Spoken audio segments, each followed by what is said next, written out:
Good day and welcome to Survival Crafts. This is a show where we share some how-tos in survival, traditional skills, bushcraft, and prepping. I'm your host, Brenda Holder, and this is our second show number 2.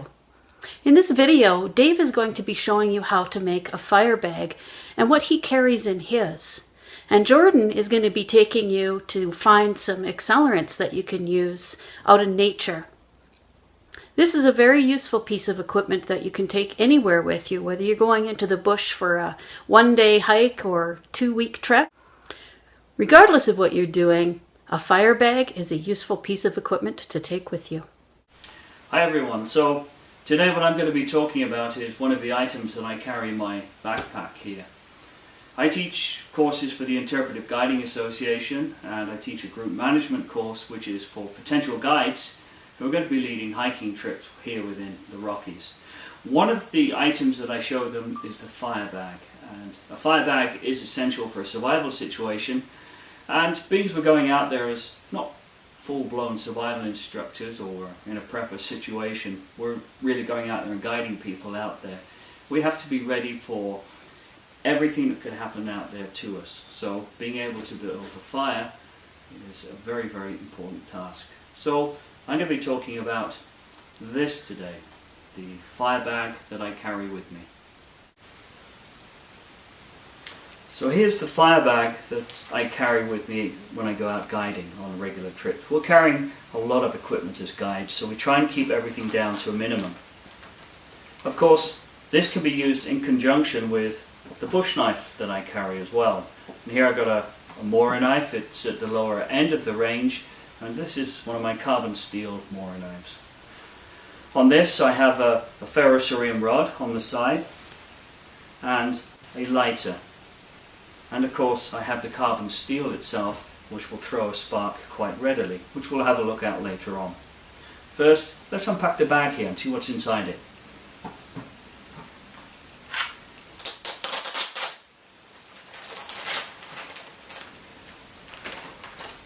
I have 2 Ziploc bags here, and this is just in the event I get caught in a massive downpour. I don't want anything to get wet at all. In fact, on one survival course I was proving the efficiency of this. I actually went swimming with this on and nothing got wet inside, and I managed to use all the items in here to maintain me for 2 days. 2 days of survival, 2 days of fire building.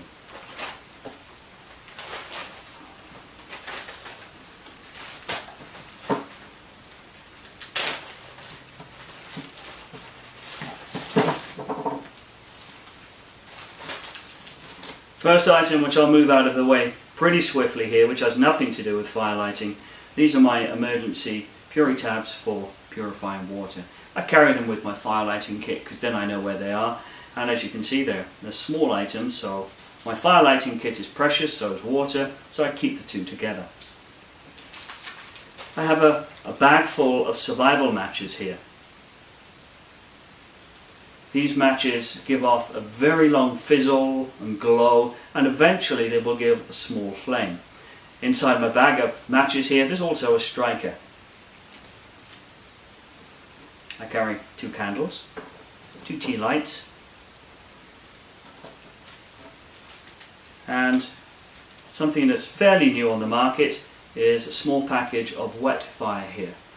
This is a material that when I bust open the waterproof bag here, I can actually light and it will burn for a long time.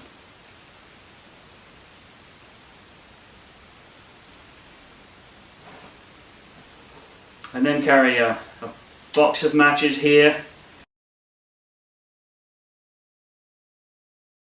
These aren't the best matches in the world, but if I use these, I tend to use the whole book of matches at one time. That is, I'll ignite one match and then set the rest on fire to light something else.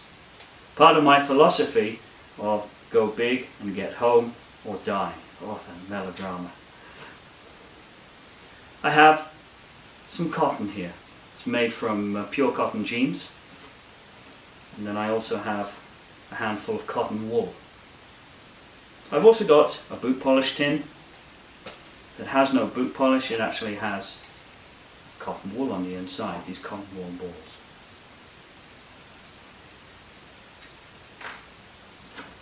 I lie, it does have some boot polish in it.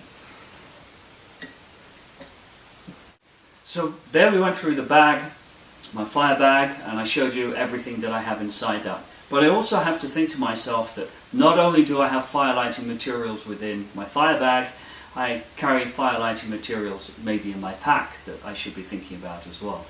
If I break out certain items of my first aid kit, in there I will find cotton wool wrapped up in various field dressings that I could also utilize for fire lighting if need be. I also carry duct tape wrapped around my ski poles, and the duct tape burns quite easily as well. And if I'm carrying a Janaka band, which we showed you on the last video, I can snip off a piece of the Janaka band and use that for fire lighting. There are so many different items that we can use for fire lighting in different ways with each other, and we mustn't get stuck into one rut of using one particular system. Think about fire lighting with an open mind. Let's move on now and check out some of the ways that we can use this equipment and set fire to it, the fun bit. Let me show you what Ferrocerium rods I have here. There is this one, which is very similar to what I actually carry strapped on with duct tape to my knife setup here. I have another one in the center here. This is a homemade Ferrocerium strip or rod.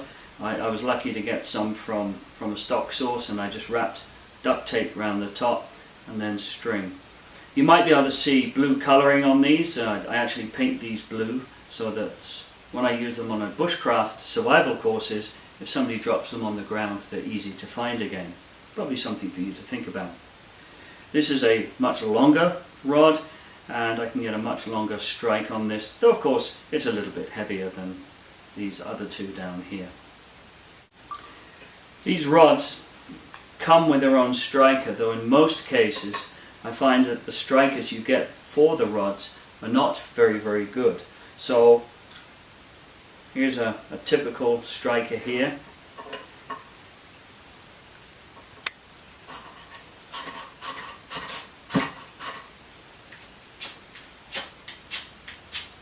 And I'm not too impressed by it.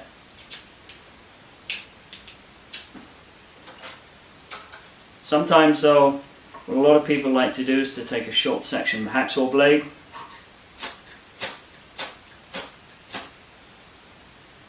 or you could take a reciprocating saw blade, which I have here,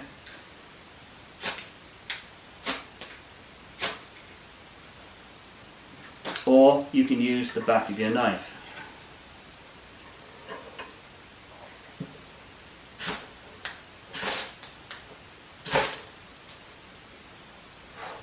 Hopefully you observe that with the back of my knife I was able to get a lot of force on the rod and therefore create a lot of sparks. However, it's very important that I ensure that the back of my knife is quite sharp. For instance, this Mora knife, when you buy it from the store, actually has quite a blunt back on it. So I take my axe saw and I sharpen up the back of the knife here, making sure I've got good sharp edges on either side of the knife. Other knives you might buy, like the Mora bushcraft knife itself, does actually come with sharp edges on the back. Also, my Skookum bush tool, which is my favourite knife, I'll be getting out to show you the rest of the demonstrations. That's got a really sharp back to it as well.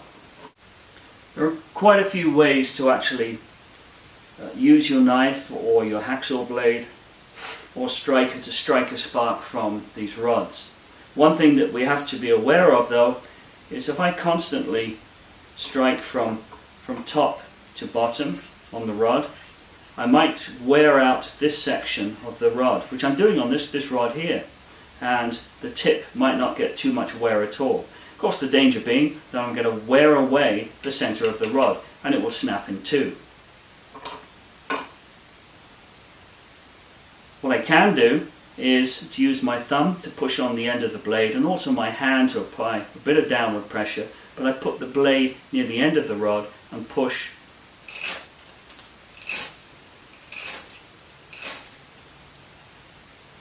Therefore, I'm just using that tip there to create sparks. This does require a little more fine motor movement from your hands than the gross push down movement that I use with the actual knife here.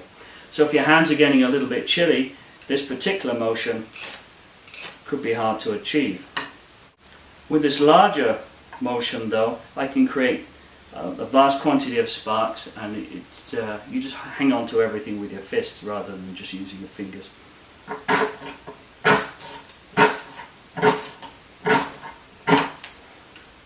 So here I was pushing down, and I was using the tip of the knife itself to stop the blade flattening out and probably extinguishing the sparks or whatever I'm trying to light.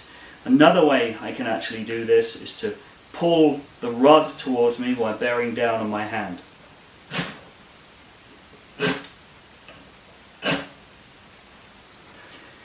For this method, just on a table, I put the butt end of the knife onto the table, pushing down with my fist and pulling. Alright, let's get going now and actually set something on fire that we carry within our fire bag. First of all, let's have a look at the cotton wool bud. Here I'm going to fluff this up and create a greater surface area with lots of fine fibres sticking out.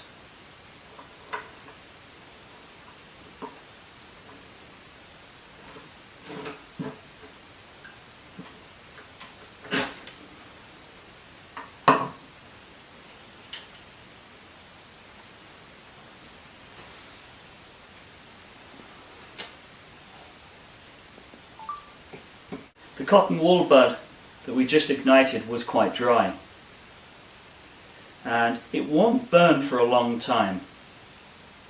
What we can do is to put some tree sap on, which we'll have a look at later on, or I could take some Vaseline, smear that on, or you might have a chapstick and you can smear that on the cotton wool as well. It's quite important that you actually release those fine fibres and open them up so that the sparks though can actually catch them and the whole lot can burn.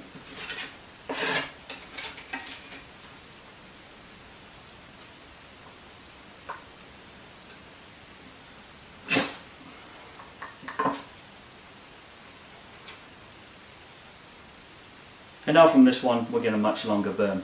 At this stage what I could do, just to ensure that I actually light my fire, is to light my tea light. Now I could gather all my fire lighting material, all my kindling, and place it on top, but that's for a later fire lesson. All we want to get you to do is to learn how to make the initial flames, and then once you have those we can take you on to the next process within the fire making world. One of the other items that I do like to carry is birch bark here. I have a piece here within my bag, and both of the items that I've shown you, I could use my lighter here, which I could take off my sheath of my knife and I could use that to light the fires with. I don't want you just to think about only using the striking rod there.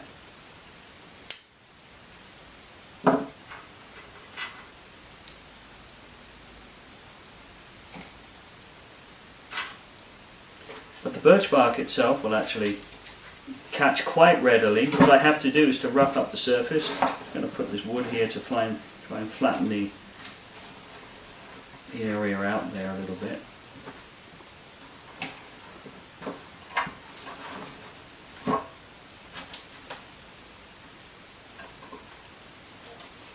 You can see there.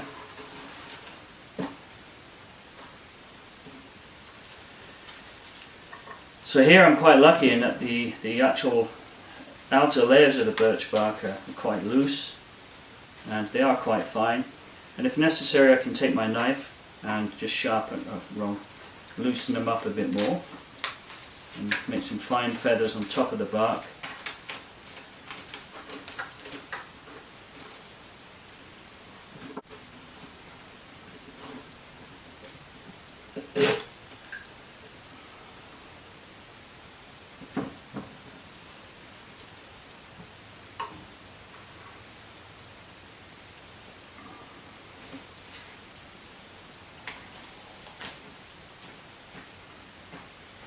Now I want to talk about why I carry the boot polish tin and the actual cotton here. A lot of what I've shown you already is very good for short-term quick survival, and of course there are lots of natural fibres out there in the bush that you can use. That's for another video. But once you've actually set up your camp and you want to prepare a little bit more for the future, remember, prior planning, preparation prevents poor performance. What you can do is to take the cotton, bundle it up, and we're going to make char cloth.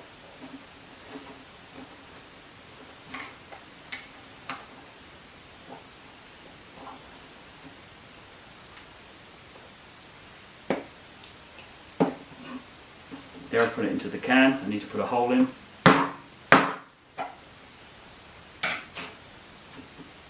Now I can throw this on the fire and I can roast it up, and generally I roast this for about 20 minutes. What you will see is a blue gaseous flame coming from the hole. Once that flame stops, you can actually take the can off, place it down to one side of the fire and let it cool down. And then what you will be left with inside is this black char cloth, a charcoal. This we can use for fire lighting using some of the methods I've shown you already, with the sparks from the Ferrocerium rod or the match or a lighter. And once you get this stuff glowing, you could put it into a bundle of grass and then blow on the char cloth, which will in turn ignite the grass.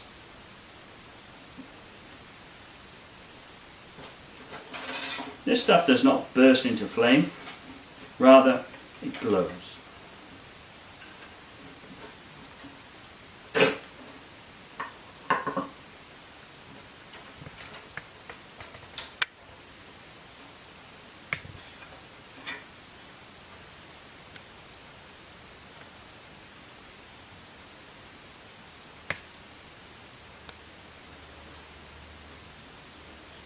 Alright. So here what I've got is my carbon steel knife, and I have a small piece of chert.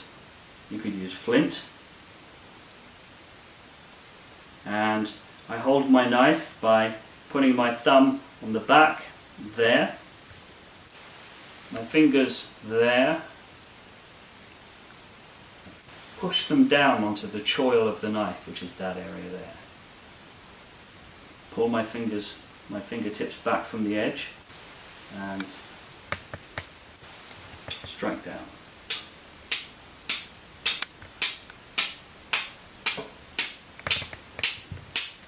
Remember, it's only the carbon steel Mora knives that will actually do this. My skook and bush knife tool will do this as well other good carbon steel blades. Now if I take some char cloth, I like to put mine top and bottom. A lot of debate about whether you should put it on the top or on the bottom. For me, I just like to increase the insurance value and have it top and bottom.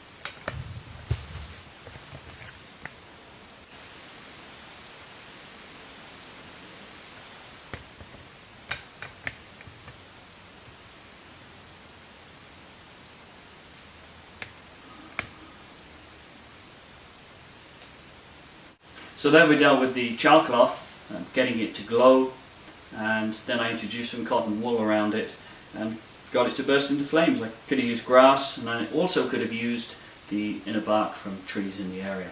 As I keep saying, that's for another video. What I want to show you now though is masking tape, duct tape being lit with a lighter, and also the Janaka band being lit with a lighter as well. So we wanted this next bit. Let's start off with my Janaka band. Just going to cut a little piece off the end here. Take my lighter.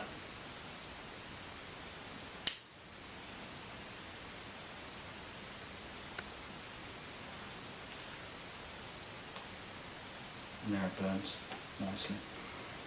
What I forgot to mention earlier was the fact that on any of my lighters I always inspect the top here and see if they have any of those child-proof bands on there to prevent children accidentally igniting these things. And if they do, you can get in there with a multi-tool and just wrench those out. They come out quite easily. Thankfully this one hasn't got a child-proof section on it.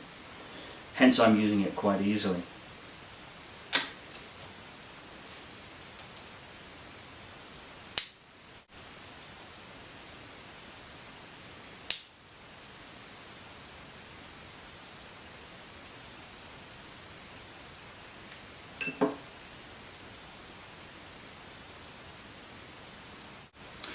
One last thing I want to show you is just how to ignite some paper. You might be carrying a napkin with you, and these will ignite fairly efficiently.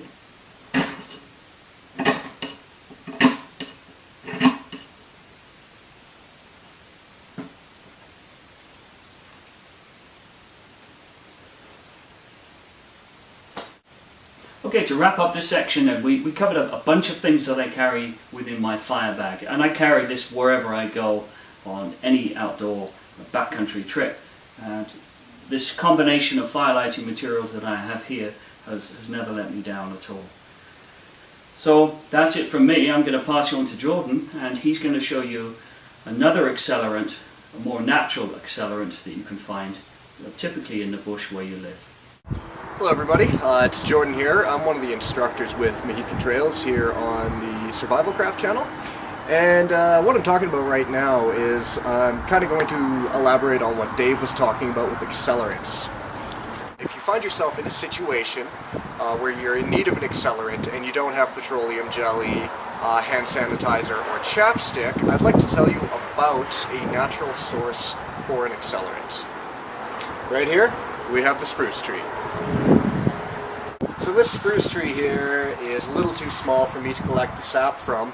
However, I did collect some earlier, and I've got a small bag of it, so let's go see what we can do with it. So for this demonstration, I'm going to be using my ferro rod and striking it with the knife to generate sparks. Now, one thing to remember when you're using your knife is you want to use the back of the blade. You never want to use the edge of your blade, unless, of course, you have a folding penknife, and that's your only option.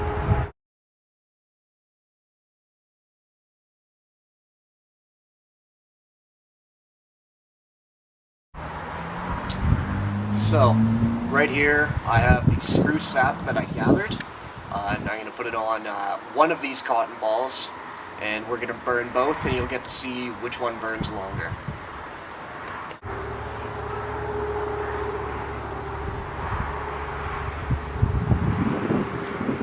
So I've got the sap sprinkled on one of my cotton balls, and the other cotton ball does not have sap on it.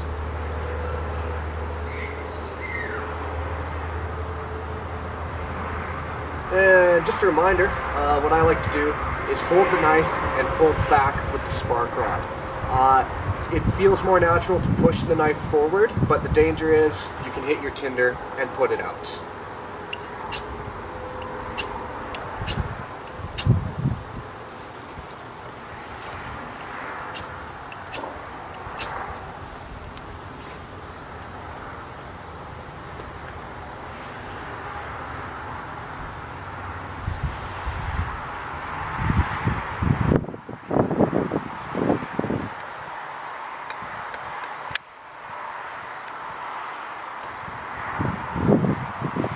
So as you can see, I lit the one on my right first with the sap, and the one on my left second without the sap. Notice that the one without the sap is burned out, and the one with the sap is still going.